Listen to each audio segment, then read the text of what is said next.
Welcome to CMO Huddles Studio, the live streaming show dedicated to inspiring B2B greatness. I'm your host, Drew Neiser, live from my home studio in New York City. Over the last 5 years, several members of the CMO Huddles community have explored being a fractional CMO. And we're going to call that the F word for the moment, and we'll come back to that. Some have had a wonderful experience. Some have turned it into a business. Some not so much. Some stick with it. Some jump as soon as they land a full-time offer. And some have parlayed, fractional role into a full-time position. So there's a lot of variables involved in this role, but I know it's of great interest to our community. So, by the way, I do have to mention this. There are some who believe that fractional CMOs could degrade the overall value of his full-time CMOs. So yeah, there's that to unpack as well. Fortunately, we have 3 former CMOs, now full-time fractionals or interim CMOs, to help us understand what it takes to succeed in this role and a whole lot more. With that, let's bring on Alan Gonsenhauser, founder and CEO of Demand Revenue, and a returning guest who has previously appeared on the show to discuss customer-led growth. Hello, Alan. How are you and where are you today? Hey, Drew, it's great to see you and be here. Thank you for the invite. I'm doing great. Fantastic. Just got back from a trip, and I'm in the Boston area, a little bit west of Boston. Got it. All right. We're covering the East Coast. So you've been doing this a while, and you have advised a wide range of companies. Yep. How do you sort of step one approach building trust and alignment so quickly as a fractional? Yeah. First, let me just say I love what I do. I've been doing it for 4.5 years, and it's been really fantastic and continues to be. So I start by asking questions. I don't make assumptions. I like to listen. I like to take the advice my grandmother used to give me. She used to say, "Listen to the people."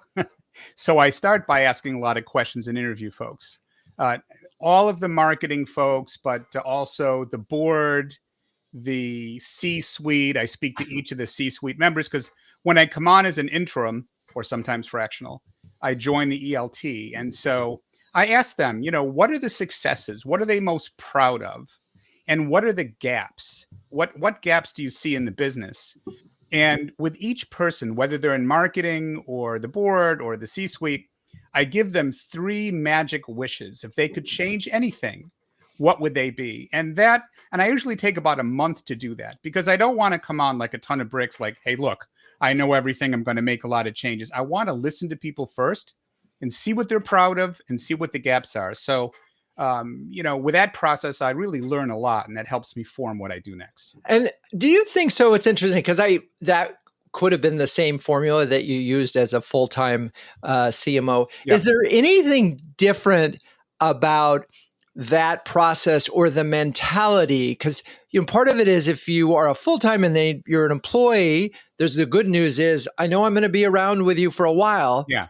So talk a little bit about the if there's a nuanced difference in that process versus if you were the full-time CMO. Well, they know that I'm interim and that at some point it will end, but I really focus a lot on building relationships. And a lot of these relationships have continued past the actual project. Like in one case, I was fractional CMO at FinThrive for 6 months. And then when the full-time CMO was hired, I stayed on for another 14 months as her mentor, coach, and advisor, because I also coach many CMOs. And I also started working with the chief customer officer. So I try to develop relationships with people and tell them, look, I'm not here to risk your job. I'm here to find the best of the best, work together. And it's all about building that trust up front. And they do report to me, even though it's not going to be a permanent thing. But so I really focus a lot on asking questions and building the relationship up front and making people feel that they don't have something to fear from me.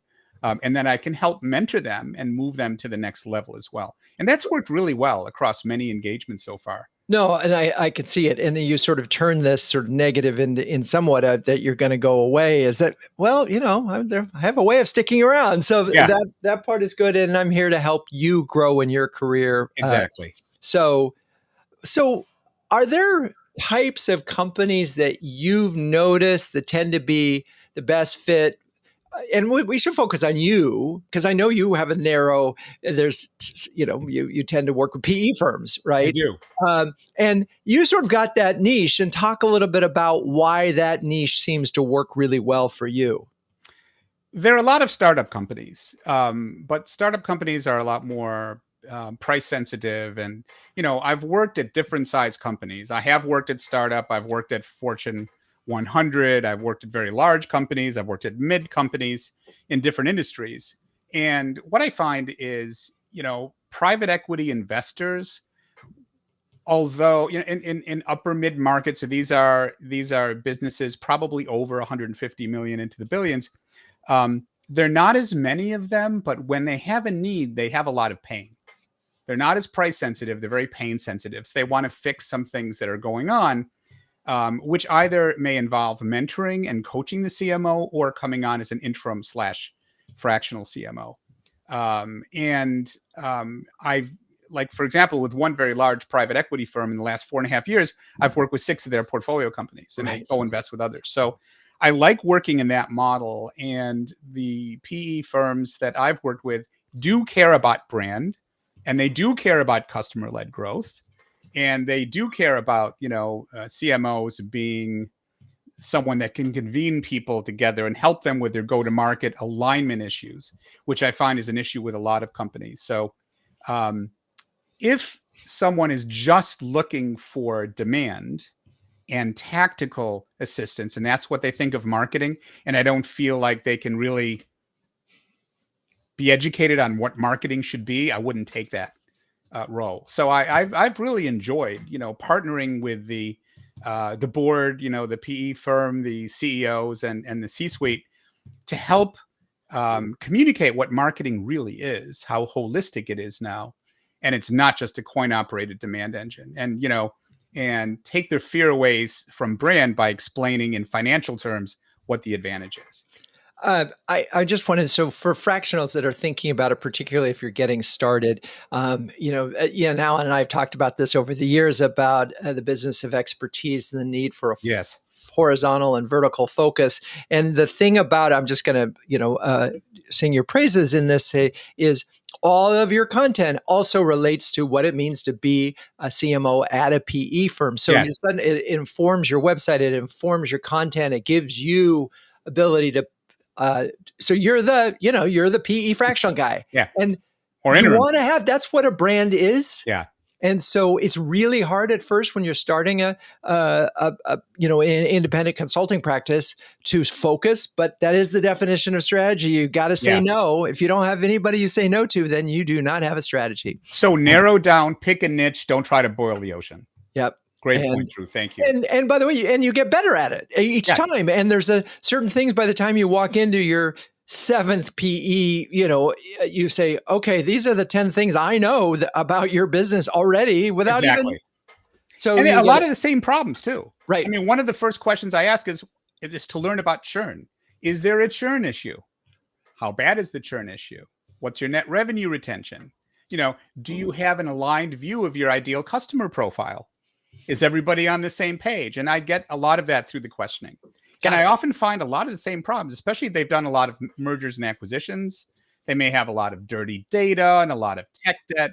And you see similar things across the different portfolio companies and industries. Yep.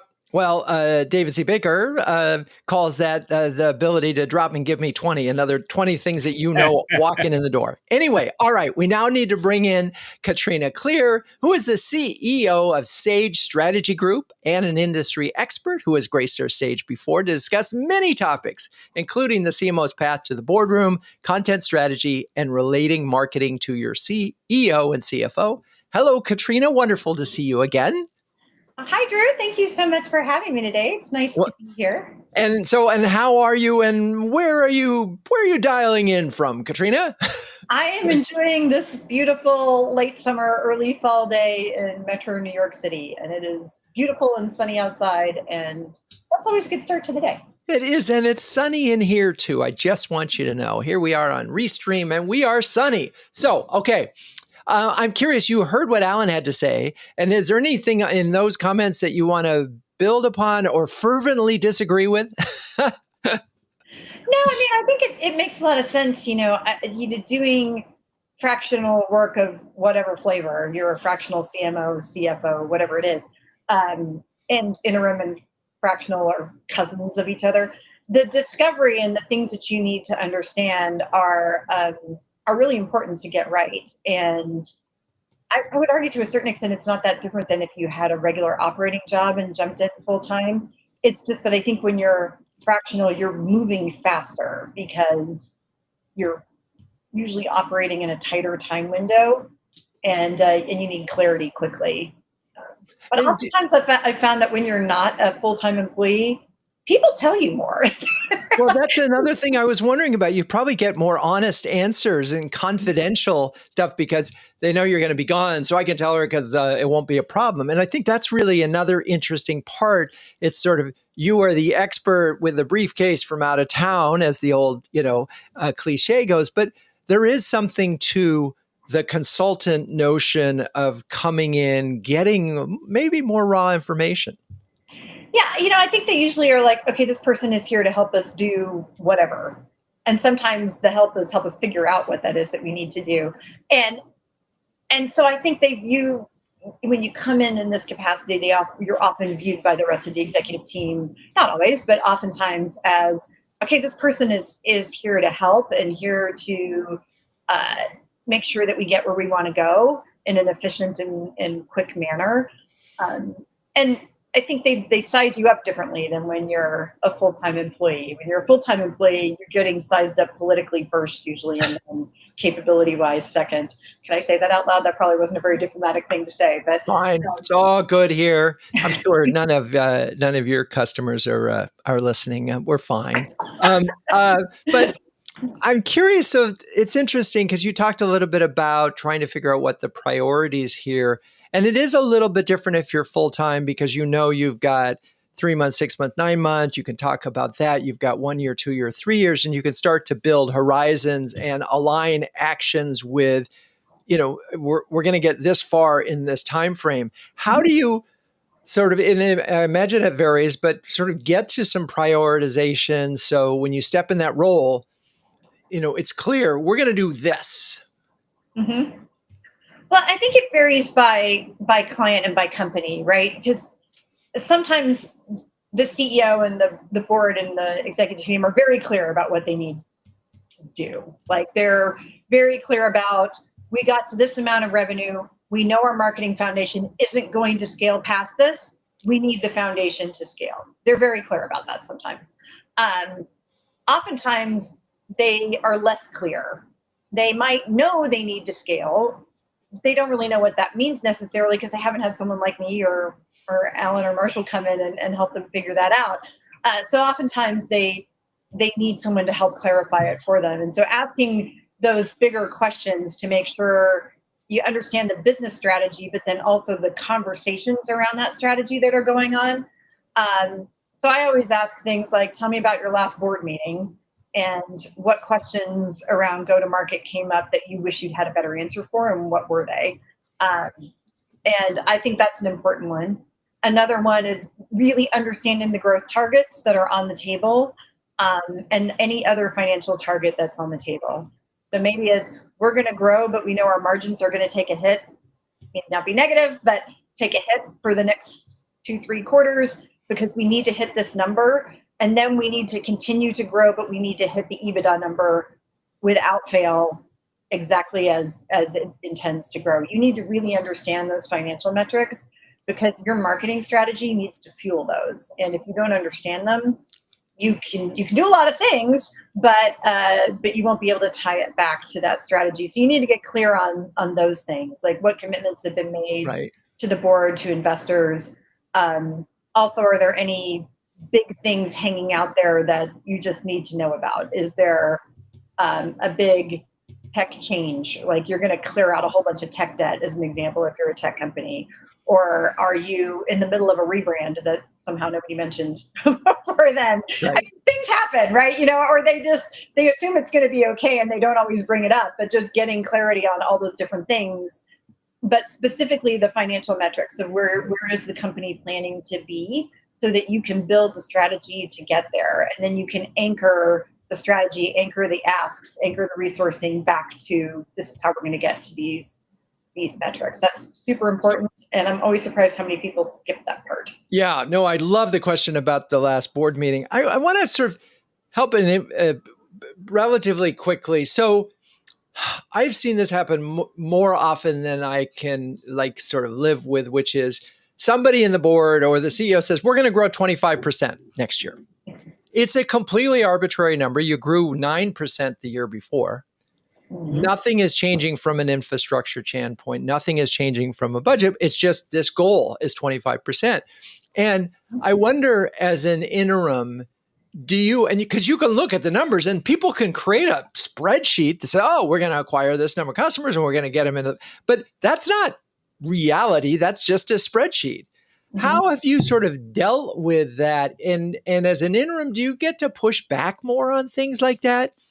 I don't know if you get to push back as much as you get to ask clarifying questions, I think, more easily, right? So sometimes you get these big growth numbers that can seem really arbitrary.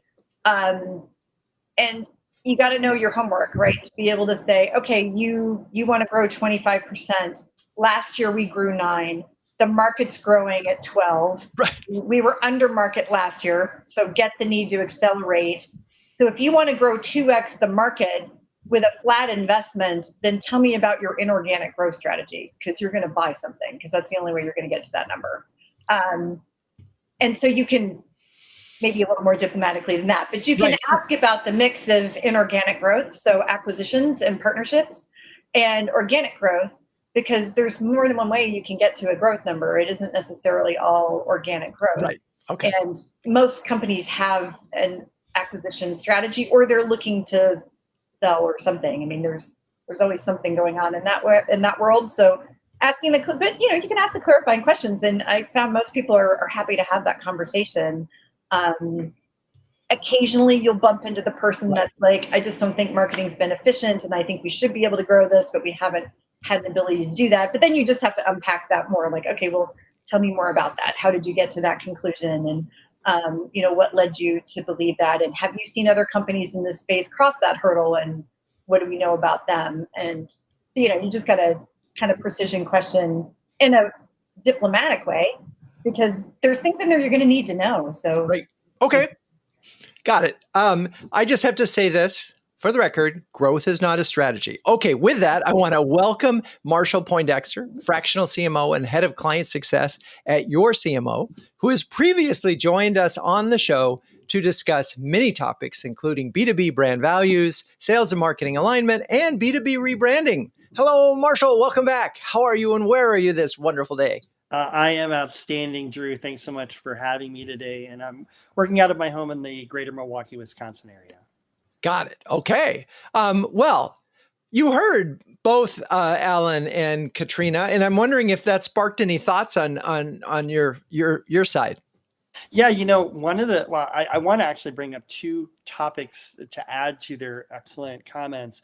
One of them is, it's really important, if you're considering being a fractional CMO, or if you're a CEO that's considering partnering with a fractional CMO, for everyone to understand the difference between what is a marketing consultant and what is a fractional CMO. And then the other question is, if you're a CMO considering this path, are you going to be an independent fractional CMO like Alan and Katrina, or are you going to partner with a fractional CMO firm, which I've chosen to do? So the first question, so a marketing consultant is somebody who is working on a project for a client on a very time or scope-based basis. And it's very short term typically. I mean, it might be as long as 5-6 months, but not usually, longer than, a several month kind of a project. But a fractional CMO is somebody that is being given full responsibility for the marketing function in that company. And you're not spending full-time hours with that client or with that company. You're spending maybe 10, 15 hours a week creating the strategy, orchestrating the strategy, directing the execution of it. But you have full responsibility for goals around that. So it's different than just focusing on a particular problem. And the other thing I wanted to add is, if you're an independent fractional CMO, you are responsible for finding all of your own business, doing all the work, doing all the administrative work around or behind that, relating to billing and things like that. But when you join up with a fractional CMO firm, in some cases, they may have an in-house business development team that you can partner with. They're going to help with all the administrative back-end billing. And then they may even have vetted partners that can help with some of the execution of the work. So I just thought I would bring up both of those points because I think those are important for both CMOs and CEOs considering fractional work to wrestle through. Interesting. I'm struggling with the notion that the CMO job could be done in 10 to 15 hours a week. Help me. How do you manage the expectations? Because you can't do a full-time CMO job in 10 hours a week, right? So how do you work that out with your customers?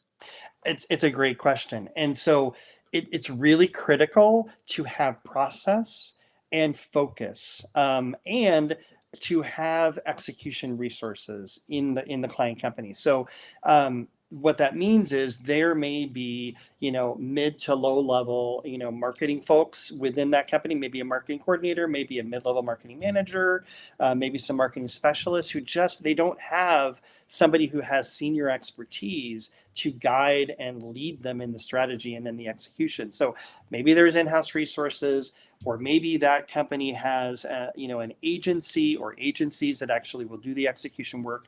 Without that, you're absolutely right. I mean, there's no way that you can create the strategy and execute it on 10 or 15 hours a week.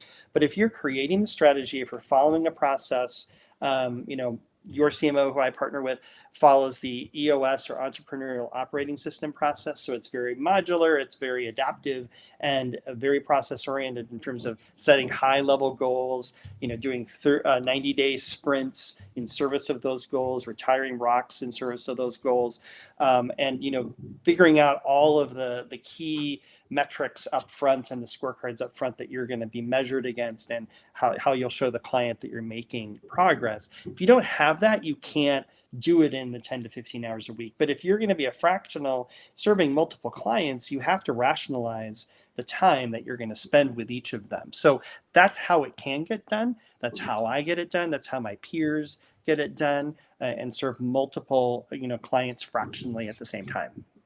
I'm a huge fan of EOS, and we executed that at when we ran the agency, and also use it for CMO Huddles. I think the key point for other fractionals, if you're thinking about that, you have to have a process. And if it's not EOS, you need something else, because it is the framework that you are going to be selling your consulting practice against. If you are simply walking in and saying, I think this is the problem and this is the problem, it's going to be harder. And it's going to be harder from a time management standpoint, right? Because once you have that process, and like in the EOS case, you put the rocks on a page and we got these things, there's a method for if the CEO says, but I want to do this. Great. Right. We'll consider it next quarter. Absolutely. And the other thing I'll also reiterate, Alan did a great job talking about, you need to have focus. My focus in building my fractional CMO practice is, companies that are $5 to $50 million in annual revenue. So they're early to mid stage. And I'm specifically focusing on biotech, medtech, and health tech software devices or services companies. And again, these are companies that want the expertise of a CMO, but they don't quite have the resources to hire a full-time in-house CMO who, where they have to pay salary, benefits, and equity. They just don't have all the resources. So they need that bridge. They need somebody who can help them get there, who can build out the marketing function, help them move into new markets, maybe hit a revenue target or get over that revenue wall as they've started to get that basic product market fit. And so that's why there's been this explosion in interest for fractional CMOs, as well as fractional executives in finance and IT and all these other functions. You've got fractional executives at the C-suite level in a lot of these companies because they need the help. They just don't have the resources to hire full-time in-house yet. It's so interesting. So at the end of this process, and you've sort of built it up and showed the value of marketing and built a thing, is the ultimate out, your exit is when they hire a full-time CMO? Many times that is true. So many of my peers have been involved in situations where they're actually helping to hire the full-time in-house permanent CMO. But I also have peers who have been fractional CMOs with their clients for 3, 4, 5 years. So for some companies, this model just is a better model, right? They can redeploy those resources elsewhere. And if the fractional CMO is okay with that, and they've got the good relationships and they're delivering value, then great, right? So it really depends on the needs of the client. But you're right. Many times, it's the bridge that leads them to that full-time permanent CMO role as they scale and grow. So we've heard a couple of themes that I think are really important that I'm just going to read. One is that you have a focus in terms of, in your case, it's both size and sort of the business size and the verticals. And is similar to Alan, you both had that. His is, higher and PE backed. So that helps you from an outreach standpoint. That helps you build up expertise. And then second thing is the process that we've talked about. And ultimately, this all comes down to managing expectations again, right? You're not working 40 hours a week. You're not working 60 hours a week like most CMOs are, right? So you're getting, unless you're somehow a miracle worker, you're getting 1/5 of what you could have done as a CMO done. Is that a fair assessment? Or did I just sort of? Kind of. I mean, again, you're setting pretty aggressive goals, right? So, you want to increase revenue by, 25%, like we were talking about in Katrina's example. And, that's not something you can do usually in 6 months, right? It's going to take a longer period of time. Or you're going to move into a new market and, you got to figure out how to get into that market and how to connect with those buyers, right? So again, these are aggressive goals, and that's the approach that we take at yourCMO. But, even Alan and Katrina, they're setting aggressive goals with their clients too. So, you're still getting a lot done, but it is focused, right? You're not getting pulled into a lot of the day-to-day political stuff. You're not getting, things thrown at you that you might if you were full-time or in-house. And if you do get the CEO saying to you, well, what about this? Or why can't we do this too? You have that conversation and you say, okay, if we do that, then this major goal is going to have to change. Right. And so, it just kind of forces that prioritization exercise, which we've already talked about. Priorities and focus, ladies and gentlemen. That is the key to success. All right. Well, we're gonna come back with Marshall and Alan and Katrina in just a second. I think it might get a little spicy, but right now it's a time for me to talk about CMO Huddles. Launched in 2020, CMO Huddles is the only community of flocking awesome B2B marketing leaders. And that has a logo featuring penguins. Wait, what? Yes, well, a group of these curious, adaptable, and problem-solving birds is called a huddle.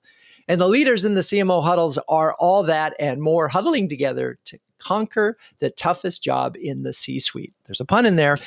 Alan, Katrina, Marshall, you are all incredibly busy marketing leaders. I'm wondering if you want to share a specific example of how CMO Huddles has helped you.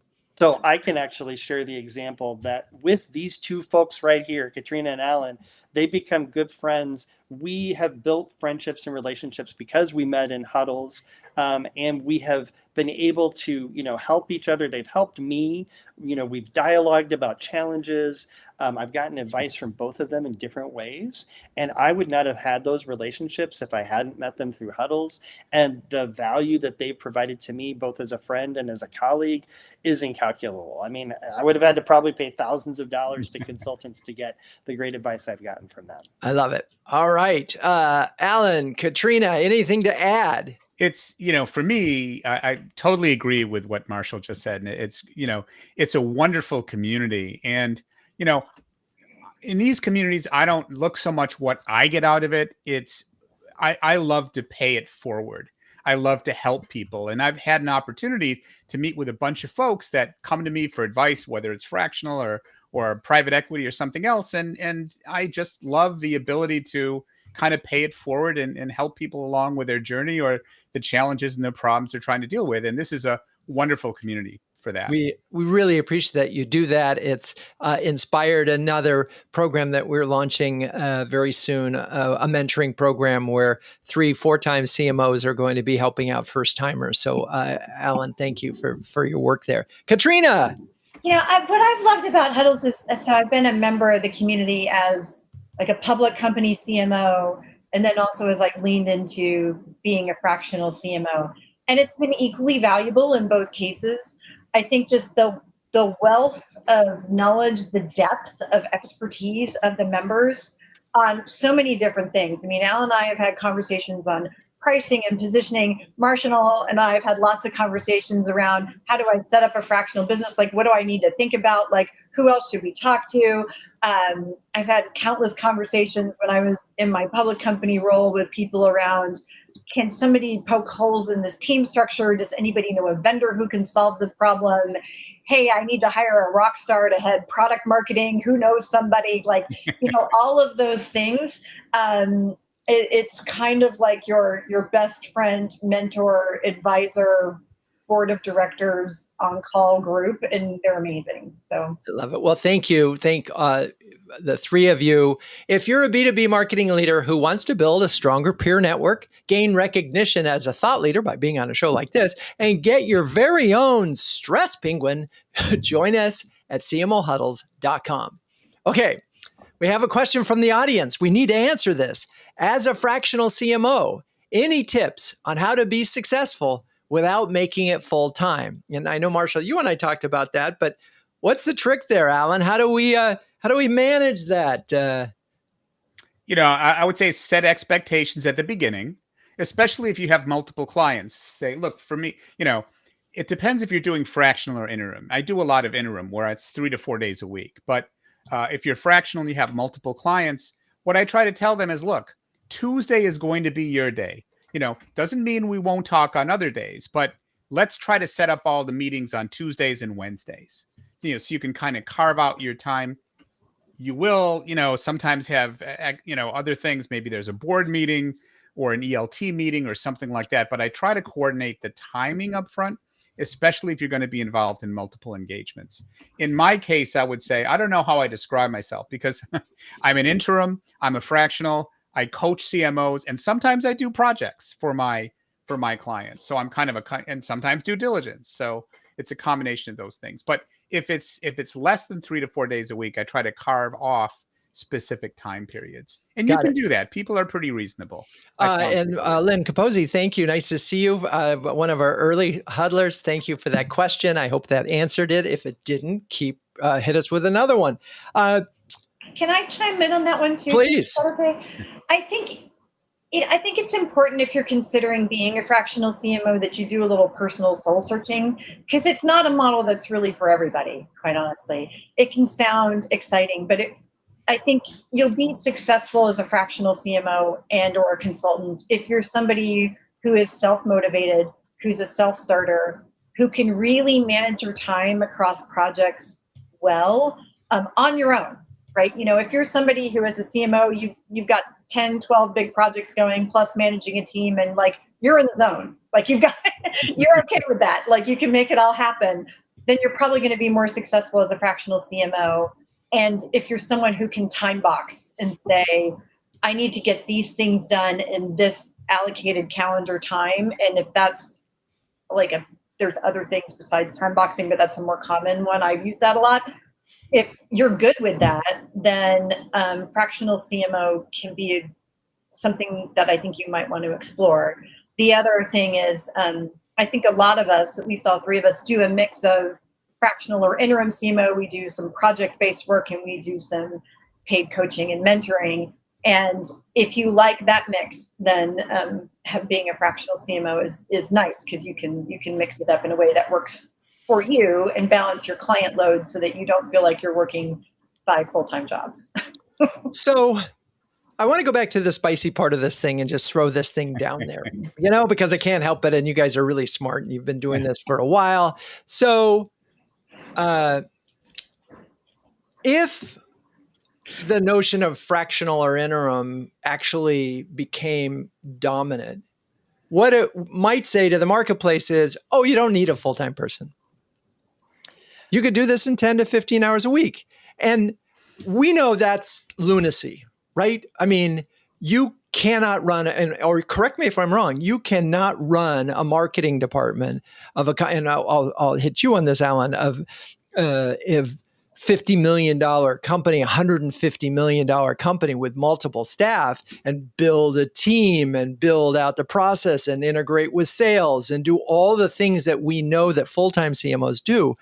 So is there a risk as, we do things like this, we promote this notion of it. So what's the story that we can tell the CEOs that say interim, fractional, fine, but understand it's not the same as having a full-time CMO. And it may not be in your interest to explain that because you're selling the opposite, but help us navigate this world as a community of CMOs. Go ahead. I never compete with full-time CMOs. I work with large companies. All the things you just mentioned, Drew, I actually do on an interim basis. I become them. But the expectation is always, I'm not looking for a full-time job. I'm looking to help the companies, and I will do all of those things. But at some point, they'll hire a full-time person. What I love doing, and I have some examples of this, is staying on as the full-time CMO's coach, mentor, and advisor, because I love doing that. And I've done that over 150 times, actually, starting at Serious Decisions and Forrester. But I don't say you don't need a full-time CMO, because I think that's very important. However, in smaller companies, startup companies, to Marshall's point earlier, if they can't afford a full-time CMO with all the benefits and the equity, it may make sense there. But in the space I play in, I never compete with the notion of a full-time CMO. I support them into that. So the distinction perhaps between an interim and a fractional, one level is interim is larger company, fractional in some cases at least, or smaller companies. Can be, although when I worked with Linus Health, I was interim for 6 months, and that was more of a startup healthcare company that was about $1 million or $2 million in ARR. But the thing is, I was doing that like fractional. I was only 1 day a week with that, which is not enough. No, but I was kind of their CMO for 6 months, and I wouldn't recommend that, because to be an interim CMO, you really, all my other engagements with large companies have been 3 to 4 days a week. Okay, so that's important. And Marshall, weigh in here. So yeah. So I actually, when I was considering the path last, a year and a half ago, I actually did really wrestle with, am I like somehow denigrating the marketing profession by pursuing this, right? And what the conclusion that I came to is, no, I'm not, because there is a need. There are CEOs, there are companies that need the expertise of a CMO who just aren't ready for a full-time in-house one. And you're absolutely right. A company with 5 billion, 10 billion in revenue with a marketing team of 150, a fractional CMO option is not going to work for them, right?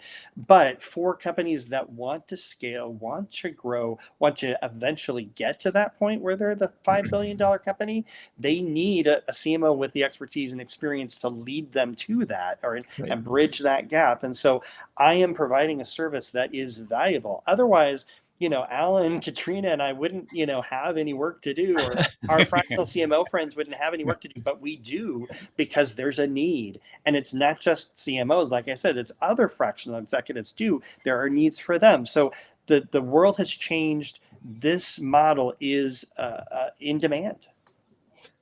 Interesting. I have to take you back to was in Silicon Valley a few weeks ago with a couple of recruiters, Kate Bullis and Hugh Marshall, and a CEO stood up and said, "So I was so disappointed in my VP of marketing. I had to fire her.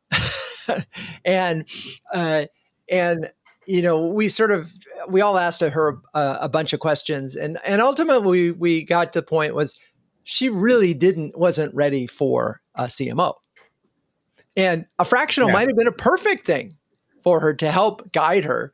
And I think that's really important about this thing. I mean, if you read Allison Letteri's books, Standout Startup, she's all in on the CEO at an initial stage being the sort of marketing visionary, and not bringing in a head of marketing early. So it is, but fractional would help, particularly for a CEO who has no clue. Everybody thinks they know marketing too. They know what marketing is, but nah. Wait, I watched the Super Bowl. Wait, you mean that's not? Come on. I think people get hung up on the time as opposed to the impact. Yeah. So it's less about 2 days a week, 5 days a week, 1 day a week, whatever it is. It's less about that and more about, does this person bring the expertise that can get you to the impact more quickly? Because, the three of us at least have been in and around marketing for a long time. As we all joke, like, we'll never say we've seen it all, because you're going to bait the universe and say, hold my beer, and send you a zinger. But you've seen a lot, right? You've seen a lot more than someone that most of these companies can afford to hire full time. And so you can get them further faster. So it's less about how many days a week and more about, do you bring that level of expertise that you can just get there faster because you've done it a lot of times. Yeah. Right? So you can get things done in 2 days a week that a director of marketing would take 5 days a week to do. Couldn't agree more. Wait, so I want to clarify. So first of all, speed to value, I get that. That's a really good promise for interims or fractionals. But why wouldn't a full-time CMO who has the same amount of experience be able to do the same thing? Is there something about being a fractional that enables you to either take shortcuts or not have to deal with certain things that enables you to have an impact faster? Because it seems to me that every CMO would want to have speed to value. You're not tied to the politics if you're interim or fractional. And I don't think, in my case, I don't think it's an if. I don't think it's an or. I think it's an and.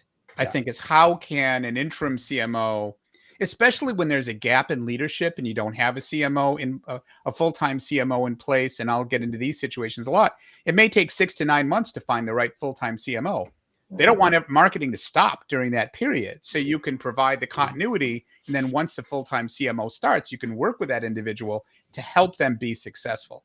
I just want to say one thing that Katrina said earlier about the financial metrics and results. I couldn't agree more. Actually, I started in finance before I went into marketing, and I always get along with CFOs. But, I can't overemphasize what Katrina said earlier about having the right metrics and being able to convert what marketing does into the financial impacts of the organization. Well, and as a fractional CMO, you have the opportunity to work with a CEO who and their team who understand enough about marketing and its value, and maybe they just haven't had that partnership with a CMO. And so you get to prove to them, see, this is how a CMO and their expertise can help you grow, and then maybe make more investments and then make a permanent investment, right? Sometimes, a CEO needs that, to see that in action, and you can help educate them. Now, in the sales process, I'm very clear, though, there are some CEOs who will not change their view of marketing they think marketing is all tactical. Right. You know what? That's not going to be a good fit for a fractional CMO, because you're going to bring strategy, you're going to create that strategic vision, and then you're going to execute it with the resources available. So it's just an opportunity to help raise the visibility and the impact of the marketing function through the outcomes that Katrina mentioned. So is it fair to say that so again, it's hard with a startup because they might not have the budget in 2 years or 3 years for a full-time. But what you're in some ways doing as a fractional, not an interim because it's different, as a fractional, you're sort of saying, you're creating aha moments where they go, oh, that's what marketing can really do. Oh, I get it now. That's the kind of impact. So there's a lot of sort of ground level education that you're doing with the C-suite to get them to go, oh, wow. And so if we had a full-time person doing this, we'd be able to do even more than we're doing now? And is that, because this is the part that, a lot of folks are asking, which is, how do you make sure fractional doesn't mean full-time expectations with a part-time pay? Well, I think you have to be clear too. That a question I get a lot is, what happens when you disappear, Katrina? What happens when you go away?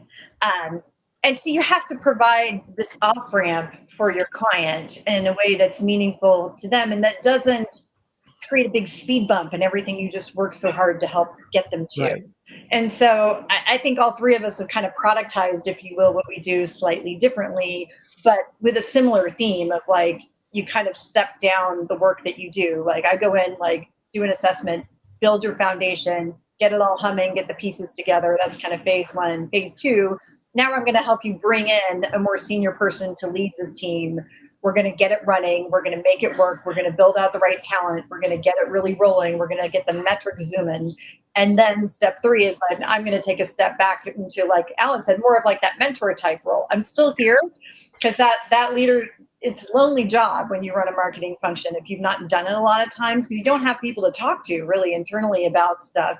You don't have somebody to bounce the strategy off of necessarily. And so we can then provide that safe space so that person can really then grow into more of that executive that the company wants them to be and that they want to be too. So being methodical about that and knowing what those tipping points are at your client for when they're ready for that next stage of your offering, I think is really important, because don't expect them to the client to figure it out on their own. Like you owe it to them to help them on that journey. Right. I think that's my opinion anyway, but I think that's important because I think that's a fear. Marketing is not particularly well understood by most CEOs because it's not their background, and investors, same thing, not their background. And it's a newish kid on the block for fractional executives. Fractional CFOs have been around a really long time, and people kind of understand what that means. Right. And but they also know what a CFO does. Like, right. And a balance sheet. I mean, and it's the same at every job. You look at the balance sheet, you manage your cash flow, treasury. That job, almost every CFO can go from any CFO role to another CMO and look at the business and do an analysis.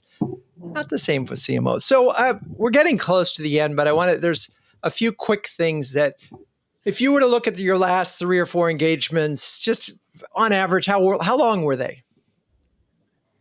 So on average, my engagements and the engagements of my peers, yourCMO, are anywhere from 1 to 2 years. Some of my peers have had engagements as long as 3, 4, 5 years. Okay. So again, these are high-level goals, big goals that are going to take a while to get to. So, in some cases, the engagement length is as long as a full-time CMO role might be at a company or a similar company. So that's why I think a lot of CMOs are now considering this as a path, because if you can kind of go into an engagement knowing, okay, this is going to be a 2-year gig and I have some say and control in this, as opposed to going into a full-time role and then they tell you when it's over, it can be appealing. Right. Go ahead, Alan. No, in my case, I'd say 6 to 18 months on average. But now I have 3 proposals out with past clients who want to bring me back for one thing or another. So, it's like, Arnold, I'd be back. I view these as ongoing relationships, right, with all the clients I work with, and they often bring me back for other things, even if I've been interim for say 6 months or up to 18 months. The one thing I'd add in terms of the transition, when you hire a full-time CMO, I always give them a great transition. Optimally, I like to stay on for another year to be their mentor and coach, because I love doing that.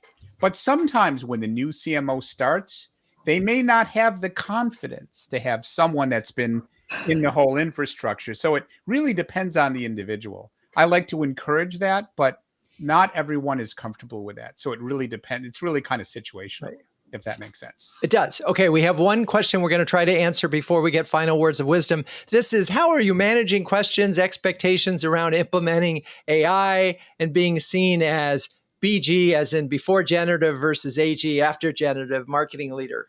Is that coming up? It is coming up. In fact, more and more of my prospective clients or clients are asking for input on how do we put AI in motion, how do we make sure that the company is being found on AI tools. That's something that we're starting to offer. We're starting to think about how can we help them from an automation perspective. So yes, and staying current on that, whether you're a fractional or a full-time, is a critical skill today. So we're getting those questions and we're helping them begin the process of putting that in place wherever they're at in the process. Well, and by the way, thank you for that. One of the things that we have spent a lot of time in the last 6 months at CMO Huddles, a lot of generative AI content, bringing in experts, and we will be doing the same at the CMO Super Huddle. We have 6 experts, Nicole Leffer and Noah Breyer and Lisa Adams and Tani Perry. It's amazing. It's a great group of folks. They'll be doing Pechakuchas. So, all right, we need to wrap up with final words of wisdom for other CMOs when it comes to fractional CMOing. And I think we'll start with Marshall. So I'll go back and say again, this path is a viable path today, and you have to really think about, do you have the right personality to do this? What support are you going to need in this kind of approach? Do you want to have a firm that's going to help you with some of the back end billing and help you with business development, or do you feel confident you can do that on your own? But I also think you have to know, where are your talents and skills? Do you work well with early to mid stage companies? Do you like being part of that early vanguard to help them get rolling with marketing? If that is a fit for you, then being a fractional CMO could be a really great option. I love it. Okay, Katrina. I would echo that as well. I think be clear about the work that you like to do. The nice thing about being a fractional CMO is to a certain degree you pick your clients. So that's helpful. So be clear about, I like mid-market companies at major growth inflections that have a mix of organic and inorganic growth. That's my zone, right? But that may not be somebody else's zone, right? So rather than just saying, yeah, I do marketing and yeah, I can do everything, that's not helpful when you're talking to a CEO. They have specific business strategy challenges and things that they need to solve. So you need to map what you're really good at to what they're trying to solve, and have the confidence to just lean into that. And it will help. It'll help clarify your role when you get there. It will help prioritize the work that you do, and you're probably going to enjoy it a lot more. Yeah, and you're going to be a lot better at it. No doubt, having a zone is one of the highlights of this. And it's really hard when you start because you want revenue, and you're doing this because you want revenue. All right, let's see. Who's that leave? Alan, final words of wisdom. So yes, I agree with Katrina. Narrow down your niche. What are the problems you've solved in your career so many times over and over again? You can almost solve them in your sleep. There are a lot of companies that need that, but narrow down.